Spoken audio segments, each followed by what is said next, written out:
else, the watchword there is don't replace it with fat. So right now the country is doing well right now on fat, 25% fat. It's really good, stays there. You shouldn't go and switch it with fat, rather switch it with protein. And overall, being protein deficient, I think that's going to have huge benefit. Ask me if you think it's possible. I think it's definitely possible. It just requires a lot of push and effort, and our country is amazing. It can do whatever it sets out to do. Right steps have to be taken, and then it gets done. So very nice and positive note to sign off on what is an inclement health challenge. Thank you for speaking to us, Dr. Anjana. It's been a pleasure. Thank you so much for having me. So the science is clear.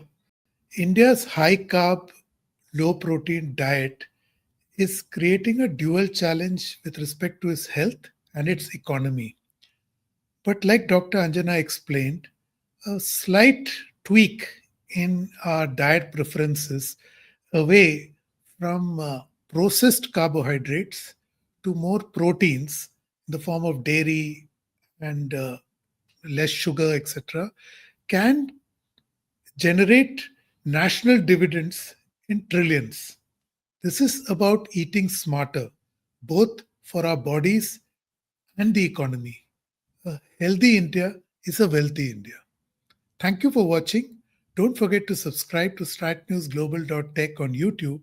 Hit the bell icon so that you don't miss any updates. And please do share your thoughts, ideas, and suggestions. I am available on X at Capital Calculus. I'll be back next week with another episode. Till then, stay safe.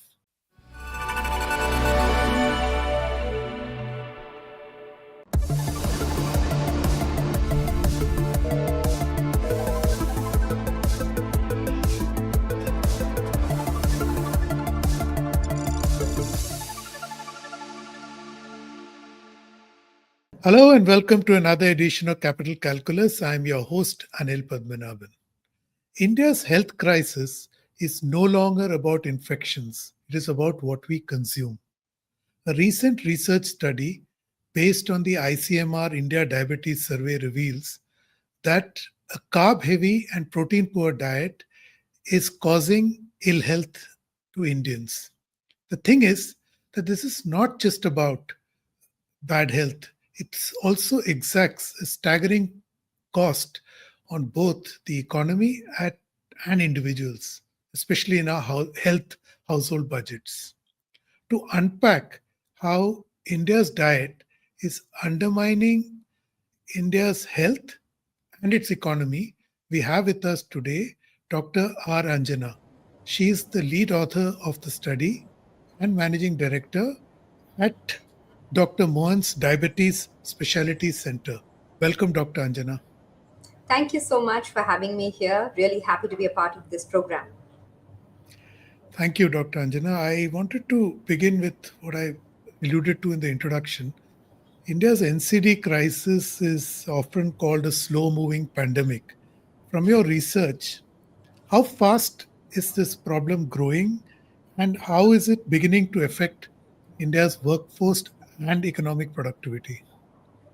So those are very good questions, Anil. I think over the last couple of, say, decades, there has been a massive increase in the number of NCDs, which include diabetes, prediabetes, obesity, hypertension. So these are all metabolic NCDs.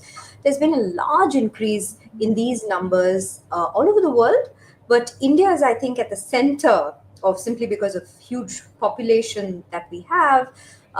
We're right at the center, the epicenter of this, let's say, pandemic. And over the years, we see that overall there has been a doubling in number of people with, all of these NCDs put together. And a lot of our workforce, the problem with diabetes in India, especially, is that it comes to people of younger ages. So the age of onset of diabetes in Asian Indians is in the age group of 25 to 34 years, as compared to any, let's say, Caucasian population, where it's at 50, 55 years plus. So this affects, number one, the lifetime risk of having diabetes, maybe not having control complications, all of that. So that's one pathway. But also the ability, like you said, the workforce, productivity, economic problems, all of these become an issue when you have a younger population with diabetes. So yes, it has been increasing quite a lot, and especially in younger groups these days. Okay. According to WHO, the NCDs account for almost 68% of the deaths in India, is almost 3 out of 4. So my question is, are we underestimating the economic cost by focusing purely on the health aspect of it? One, you of course alluded to the productivity, but healthcare spending, particularly in individual household budgets. So all of this is true. So there are many parts to this. One is, of course, getting the disorder itself. Any of these, right? Obesity, diabetes, etc., is associated with healthcare costs in our country. Most of it is pay out of pocket, so that becomes burden to the individual and their families. That's one aspect of it. Now, what happens is that if this is ignored or not looked after well enough, one or more of these would progress into complications. So now these include things like heart attacks, kidney failure, strokes, blindness, amputations. These can be, and of course these are the kind of end stage. There can be various degrees of all of these, what I just spoke about. So now when we're talking about cost, you're talking about tripling or any of the costs that we're talking about just with having, say, diabetes. If you end up with a heart attack or a kidney problem, we're talking different level of spending for the family per se. So that is at the individual level, at the household expenditure level, etc. Now, if you look at healthcare burden, there are again huge costs here. Now, 70% of India lives in her rural areas. Still, I mean, this is changing, but still around that number, we still have a large population living in rural areas. Now, the minute we start having diabetes, and we did show in the INDAB study that diabetes is moving from urban to rural areas. We still have very high prevalence in urban areas, but rural areas are catching up. And the problem about rural areas, every percentage increase in prevalence is associated with huge burden because of population size, right? And these are not the people who perhaps can afford. Understand literacy is an issue, accessibility is an issue, all of this becomes a problem. So what happens is, again, the burden of the healthcare system gets more. And what happens is, now economic costs of managing these patients, providing medications, again complications, you have to provide education, you have to, there's so many things. It's not like, a one time thing where you give fever, you give a drug, it goes away. It's not like that. It's for the rest of your life. So having these patients, empowering them, otherwise they'll develop complications, looking after them, huge costs any way you look at it. So then you may ask, okay, so what's the best way to prevent all of this? Can we, of course, if you have any of these, you can prevent the complication, but how can you prevent it from happening itself? Yes, you can. And but there are costs there as well. So here you're talking now about healthy living, healthy lifestyle. What does that entail? That entails a good diet, physical activity. So if I tell you eat a lot of fruit and vegetable, they're expensive. Nuts are expensive. Anything that's healthy is expensive still in our country. So there you have expense as well. So now you'll ask me, is it perhaps better to get the disease and then treat? Is that cheaper than actually trying to buy fruit and vegetables? I don't have any good answer to that, actually. And these are problems that are there. Physical activity. If you tell someone to walk, patients often ask me, doctor, where am I supposed to walk? I can't walk on the roads. There's pollution, there's traffic. I'm going to get run over by a vehicle. Okay, there are parks. Are they there in all places? Are they functional? Are they, I can't afford a gym membership. So these are practical issues that we face. All of these are addressable issues, but I think it's important to recognize that they're there and that we do something about it collectively. So, Dr. Anjana, it's interesting what you said, that it is now spreading from urban to rural areas. But I'm curious to know, why is it that Indians are more vulnerable than, say, Caucasians, which you had said in your introductory remarks? Is there some historical reason, or is it something to do with our physiological being? So it's a mix of everything.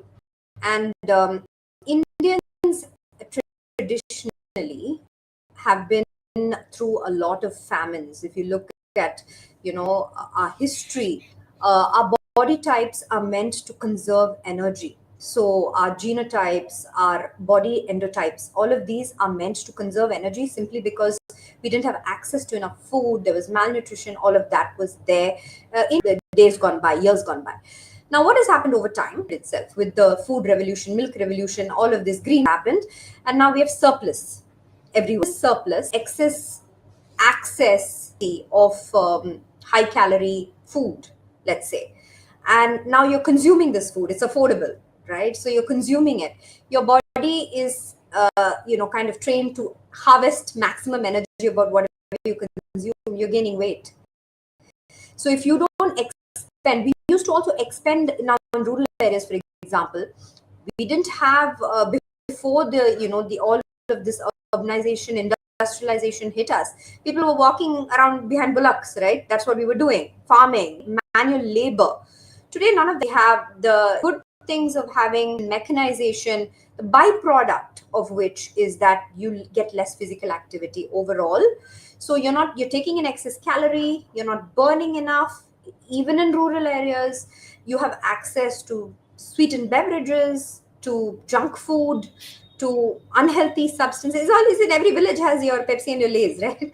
So you have all of that, and that is leading to fat accumulation. Yeah. Now that's an overall picture for the why diabetes is increasing more now, and why is it also going to the rural area. That's the explanation. Now, compared to the West, we think we do have some genetics that are different from Western populations. Indians have a lot of insulin deficiency. So we don't secrete as much insulin that the Western people. If you look at them, they have more muscle mass. Indians have less muscle mass. Bone density is less. Our insulin secretory capacity. Now, when people were not so obese, that was all fine. But now with increase in body fat and all this is manifesting at younger ages itself in our population.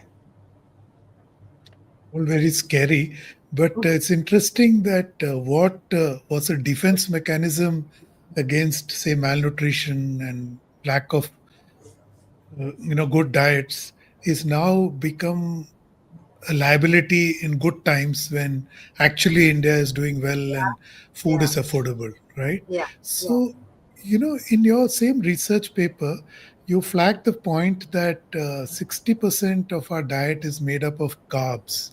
So, you one of the reasons is what you just said, that we came out of food deficiency, so we were focusing on cereals. yeah. Is it also a cost factor on the lack of proteins in our diet? So yes, so what, like you rightly said, the reason, see, once we got the green revolution and we were able to produce enough food, for our own country, the primary, let's say, cultural nutrient in our population is carbohydrate. Was that we did not have access to enough cereal staple energy, and thus once that was corrected, the one that was considered so yes, and so it's corrected a lot, corrected, let's say, malnutrition of undernutrition on one side. But today we're living in a different scenario. So that was relevant for a couple of decades ago. That was completely relevant. It was the right thing to do. Today the scenario has changed, and thus there is requirement for change again to see that our population stays healthy. Increasing protein intake, we are protein deficient across the nation. Requirements say that you have to have about 20% protein in your diet. We only stand at around 12%. Northeastern regions of the country consume the highest protein. The rest of India is all quite low. So the protein requirement, the problem about protein is that it's expensive. So that's where we have, and that's probably one of the reasons why people don't consume as much. So those are the things that one definitely has to look into. And for the sake of our viewers, when we eat proteins, we have vegetarians and non-vegetarians in India. So could you just, broadly set out the food categories that either cohort could consume? Sure. So protein, it doesn't matter whether you're, vegetarian or non-vegetarian. In fact, in the paper, we showed that the best protection from diabetes was if you reduced 5% of carbohydrate and replaced it with plant protein. So that actually had the best benefit. We also have dairy protein that is protective. And if you combine these two, it has a synergistic effect. So it's better overall if you have plant plus dairy. Now, plant, you can, all your pulses, legumes, soya bean, whatever, any plant source of protein, plant protein, it's great. It's great. Now, if you like non-vegetarian,